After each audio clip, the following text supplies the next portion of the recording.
Hi, it's Mr. Mark here. I'm just on my way to work, and I thought I'd have a little chat about a subject that's quite dear to my heart. Might sound a bit weird, but it is. And it's about advanced riding, being an observer for IAM, and also a mentor for RoSPA. Now I know people talk about IAM and RoSPA, and there is probably a bit of a dated image of the two organisations, certainly IAM, and they're trying their best to bring themselves up to scratch, but it does tend to be, I suppose, people of a certain age who take up advanced riding, probably because they have disposable cash and the time to do the course. That said, the course for IAM is about 140 quid, 150 quid, I might be wrong on that. And the course for RoSPA, to do their advanced riding course, is about £40 to enrol, and I think it's £60 for the actual test itself. And I've been doing it for a few years now, and I really enjoy it.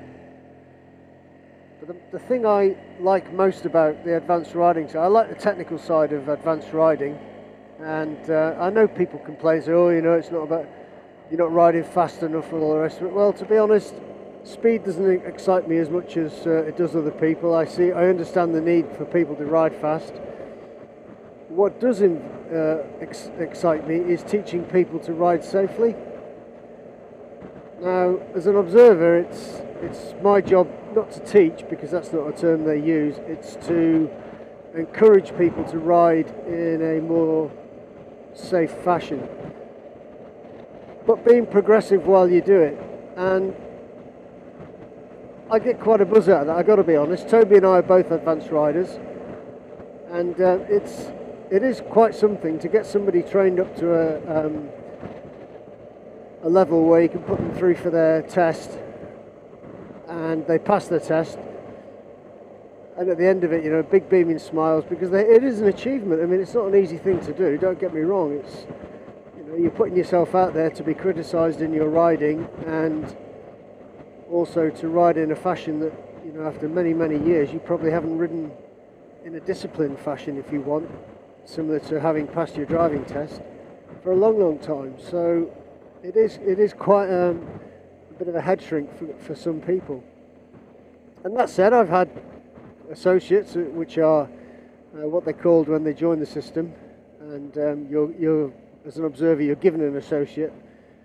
And I've had associates, you know, have jacked it in after a couple of rides, saying, "No, you can't teach me anything," and, you know, I've been doing this for 40 years, and I've been riding a long time, and, you know, I don't see I'm going to get anything out of that. And it's sometimes a shame, but the way I have to look at it, and the way most observers look at it, is if you've been out for a couple of rides with somebody who's an advanced rider, you may have picked up some aspects of their ride which might float your boat, might stick with you, and that means you're a little bit safer.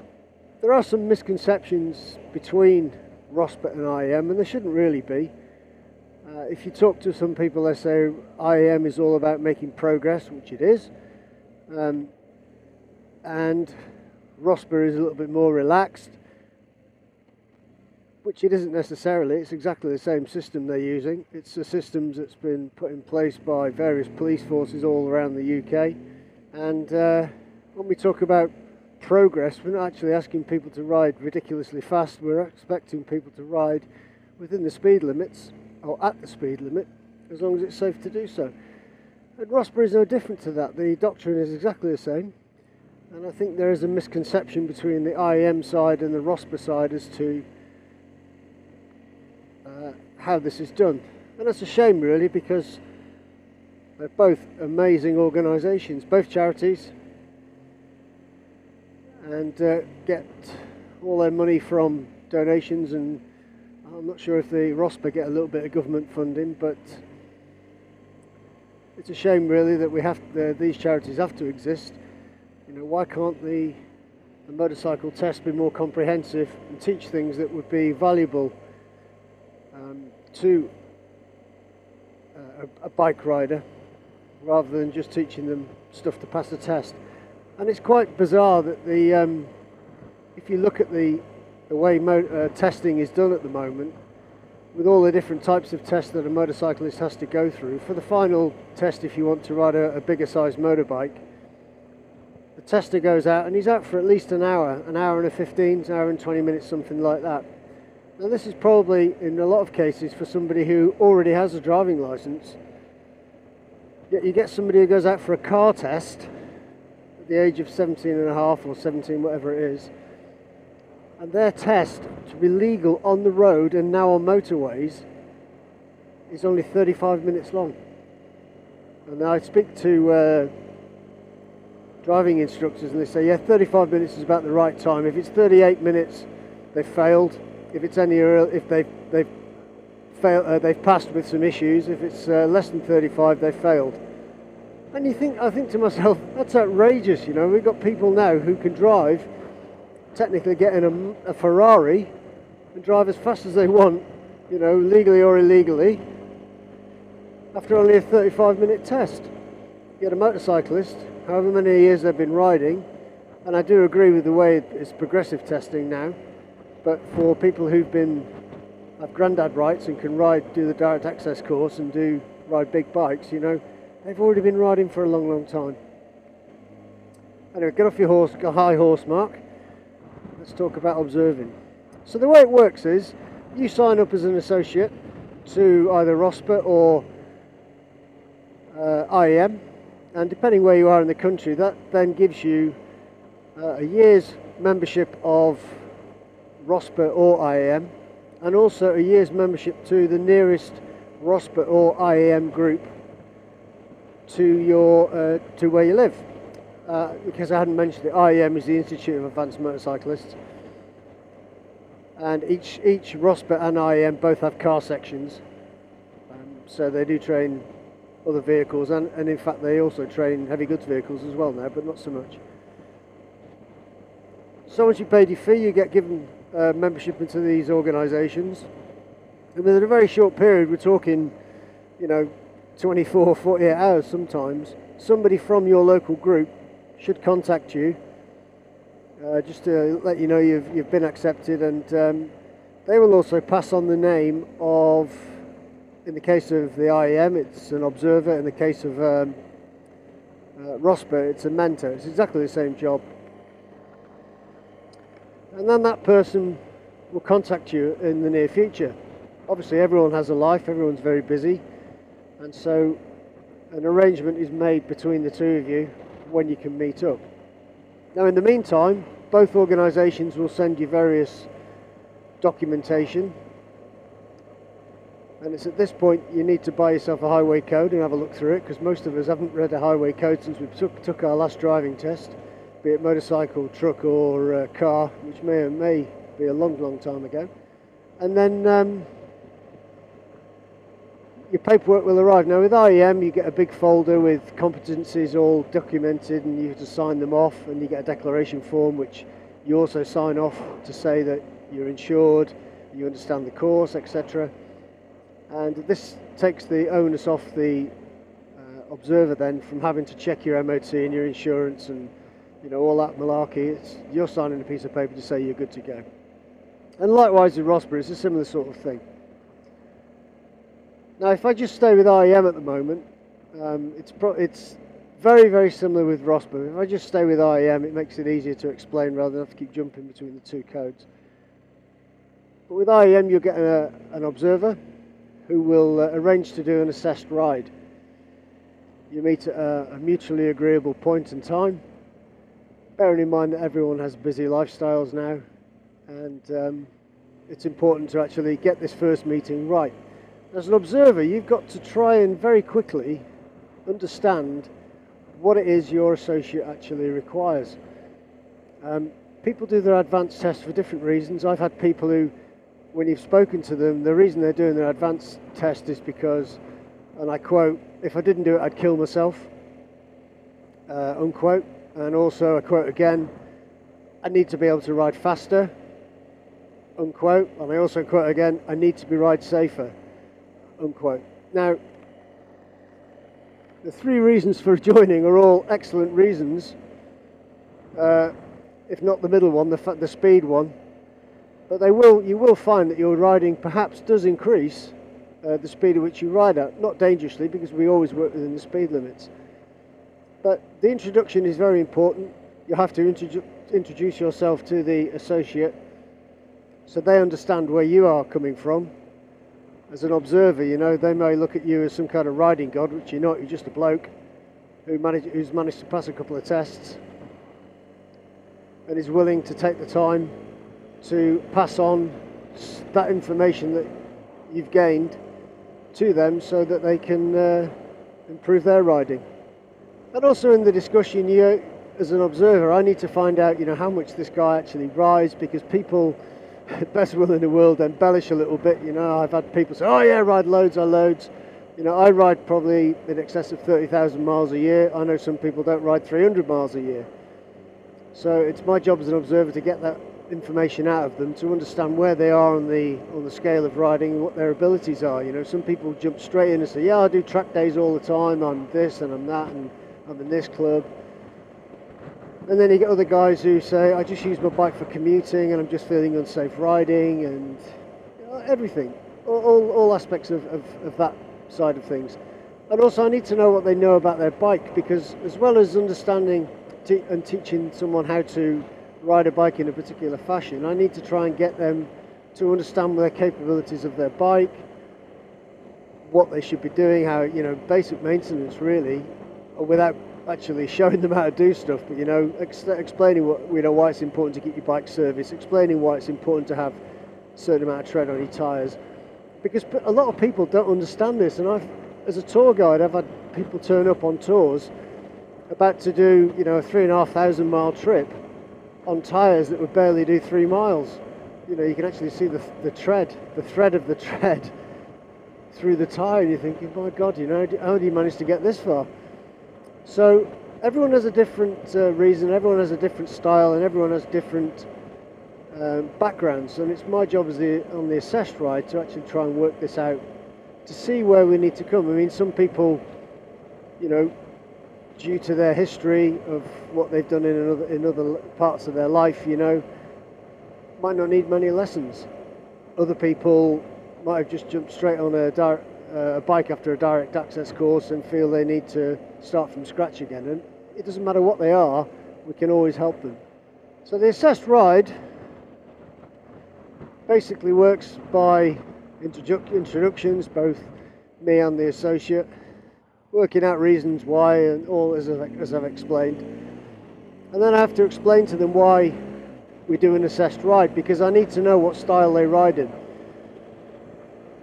And again, people always big up what they actually are capable of. I've had people say, yeah, I ride, you know, like this all the time, and this is this is my style of riding, and they've got full race leathers on, riding a Honda Melody.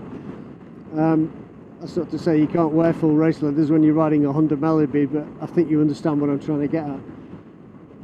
And so I need to know what they understand about clothing and this kind of stuff, and then, you know, we give them the route for a ride. And basically the ride is about 40 miles an hour, hour and a half, something like that, with as many stops as we require. And they basically lead. Now,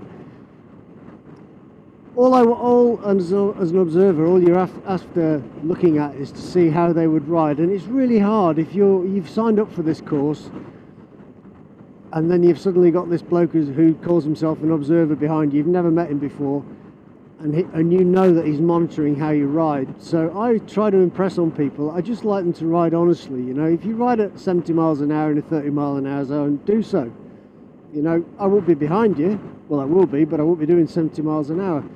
And if you ride at 45 miles an hour on a motorway, not there's any in Cornwall, but do so, because I need to know how you ride normally. It's no good me turning up and you're riding within the speed limits, and as soon as I've turned my eye, you're legging it down the motorway at 200 miles an hour. It doesn't make any sense for you as an associate or for me as an observer. So I ask people to do an honest ride, and the only thing we stipulate is if in advanced riding, both codes, IAM and RoSPA, we don't break the speed limits. And the fallacy of saying you can overtake, and you know, imagine if there's a 60-mile-an-hour limit, a national speed limit, and you need to overtake a car, you can go up to 70 miles an hour to overtake it. It doesn't exist. Okay, if you think about a speed camera on a 60-mile-an-hour stretch of road, if you go past at 70, it can't dictate whether work out whether you're overtaking a car just riding at 70 miles an hour, so you're still going to get a ticket. So we say you have to be able to overtake and do all your manoeuvres within the speed limit, and I think that's fair. So we ask them to do the ride, and we take them through various types of riding scenarios. There'll be a bit of dual carriageway. Currently I'm riding on the A38, sorry, the A30, God, I'm lost. The A30 towards Bodmin. We take them through towns where they have to show their ability to ride in traffic, and also we take them through, you know, B roads, A roads, this kind of stuff, so I can see exactly how they ride for position on bends and things and things of this nature. And it's amazing how, if you speak to people in your initial introduction, you say, oh, what do you understand about advanced riding? And they say, oh, you know, I know about positioning for bends, and I know about, you know, limiting points and things like that. And when they go out and ride, clearly they might know about it, but they don't implement it. So that gives me a grounding of what somebody is trying to do, and hopefully from there we can work ahead. Now, if during the ride they are breaking the speed limit, it's my responsibility as an observer, if you want, or a mentor, to actually just get their attention and bring them to the side and explain to them, you know, the speed limit is X, Y or Z, 30, 40 or 60 or whatever, and you have to maintain that. And you know, if they're riding in a dangerous fashion, I'm not going to be riding in a dangerous fashion to overtake them myself, but at some point I'll try and bring them in and say, look, you know, what you're doing is dangerous. It's, you know, this could happen, that could happen, so let's tone it down a little bit and let's ride normally. And so at the end of the assessed ride, you get a written report and you get a score.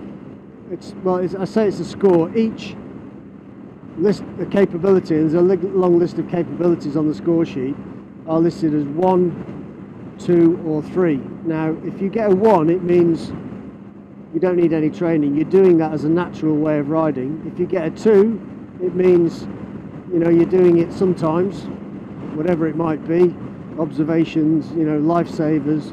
If you're doing if you get a 3 for that particular capability, then, you know, it means you need development. And at the end of that, I write a report. I tend to do it in front of the rider to make it easier for them to understand, so I can explain any spelling mistakes and poor writing. And they can give feedback on, you know, what they think about it. I can also suggest other ways of riding, perhaps, that might make their ride a little bit easier. And that's basically the assessed ride. Now from that, we then go on to the actual observed rides themselves, and the things we have to concentrate on is both systems, IAM and RoSPA, use something called IPSCA, which is the information, position, speed, gear and acceleration. It's a system that's used throughout your riding once you become an advanced rider. It sounds really complicated, but it isn't, because if you're just riding a bike now, you're actually using this system. And the information is information we receive from signposts, from other road users, and also information I give out to other road users by using indicators, etc., and my position on the road. Position is about position on the road, for best view, for safety, etc. Speed is about the speed you're riding at. Gear is being in the correct gear, and it's always surprising to see how many people are in the wrong gear when they're riding, and they can't understand why they don't get the best out of their bikes. And I tend to find that most people, by the time they finish their advanced, let's call it a course, but it's not, but their advanced riding course, have actually managed to drop a few gears in their riding styles, you know, whereas they might be doing 30 miles an hour in 4th gear, you know, they might be doing it in 3rd or 2nd. And that's just the natural progression of how they understand their bike works. And then acceleration. We're trying to get people to drive smoothly and efficiently. And as part of acceleration, I don't expect them to grab a handful of throttle and leg it up the road away from me, but I do expect them to move, you know, within the speed limits if it's safe to do so, and, you know, move along the road in a safe, efficient fashion. And it's also easier for your bike. It's less maintenance for your bike. Now, I have an analogy I like to use when I'm talking to associates for the first time, because people feel pressured sometimes. They feel like I'm asking them to ride in a different fashion. So if you imagine my left hand, which is here, this is how somebody rides every day to work, to their bike meets, to, you know, holiday. They ride in this fashion over this side. And using my right hand, this is how I ride, an advanced rider's ride. And it's my job to bring both hands towards each other so they meet in the middle. In actual fact, what happens is we're pulling the person, the associate, across to the advanced style of riding. Now, when they're on the left hand, if you want, that's they're riding in their comfort zone. They do the same thing every day. They know exactly what lane they've got to be in, and they don't necessarily have to think very hard about what they're doing. Riding in my style, we're considering a lot more. We're considering our safety, the safety of others, respect of other road users, speeds, observations, all the things that come with advanced riding. And at the end of each ride, you'll find that the person on the left is moving closer to the person on the right. But in the middle of their course, if you want, there's always a little bit of an area where they realise suddenly they're getting further away from their comfort zone. And on that day, that's usually when they have a really, really horrible ride. And at the end of it, they're usually quite demoralised, and I hate this, I'm not really sure that it's for me, and they question everything that's being asked of them. And I have to tell them, you know, once you just carry on with it, give it another little bit more, because what's about to happen is your bit of elastic that's holding you to your comfort zone is about to snap. And you can see the merits of riding in an advanced fashion. And once that elastic has snapped, if you will, and you come across to the advanced style of riding, you'll see how quickly your ride improves. Now, I currently have an associate. I've been out for 5 or 6 rides with him, and he's just gone through that phase. Literally just gone through that phase. And in the last 2 rides, his riding has improved so much, because now the things are starting to click, to the extent that I'm about to put him through for his check ride before he puts in for his test.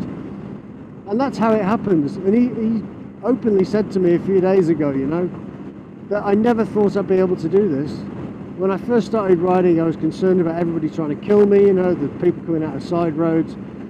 But now I'm riding in this fashion that you've asked me to ride in, I can understand the validity of the safety aspects of it all, and I now get why people ride in an advanced fashion, which is really, really nice. It's nice for me to have somebody come away and give you that sort of, not compliment, but, you know, say that what they're doing, they understand it, so I've obviously got it across to them. But that's the good side. The bad side is I've had people who've got 5 rides in and gone, do you know, this really isn't for me, and I have to accept that, you know. But I know they've got away and they've learned something. They must have learned something, and their riding style will have definitely changed prior to you know, finishing the course. And if their head isn't in the right spot, then at some point they will be in the right spot, and hopefully they'll go back and do the course again. A final point really to talk about is in the IAM, we have IAM first, which if you get a top score on your test, you get an IAM first, and in RoSPA it's called an IAM Gold. The main difference between IAM and RoSPA, I believe, really, is the fact that once you've passed your test with IAM, there's no need to carry on with any further training, unless you really want to, you know, to go on to become an observer, a national observer, a master, whatever. You could actually just be an advanced rider. I'm not saying just, because it is quite a qualification. It's nationally recognised. If you take the RoSPA side of the test, okay, they have their top score is a RoSPA Gold, and the RoSPA Silver is the second. Now, if you become a RoSPA Gold, it means you can also go forward to become a mentor for people, and then you can go on and do diplomas. And that again is a nationally recognised course, which is, I believe, can be turned over to whatever, I think it used to be called MVQs, I'm not sure. But in RoSPA, you have to maintain your qualification, you have to be tested every 3 years. Now, I think that's a good thing. I'll be honest with you, I've ridden with some guys who've been IAM qualified for a long time, and really they shouldn't be IAM qualified anymore. And that's being completely, frankly, honest with you, because some of their riding is atrocious. I've been with RoSPA guys who have been qualified for 18 years and have done their test every 3 years and passed, and brilliant riders. And I've been with RoSPA guys who've also not re-qualified, and they've allowed themselves to slip back into habits. So being an observer is all part of getting people to accept the system, buy into what you're trying to get over to them, so that every time they go out for a ride on their bike, they use the same system.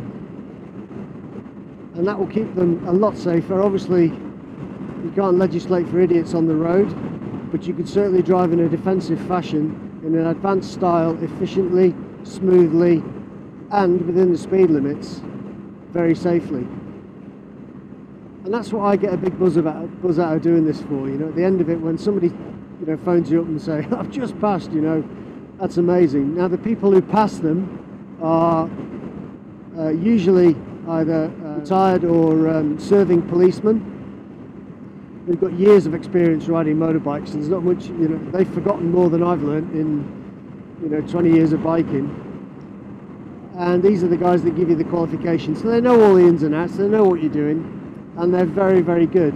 They're very pragmatic about how they test people, and like they say, everybody starts with a pass, it's the individual that fails it.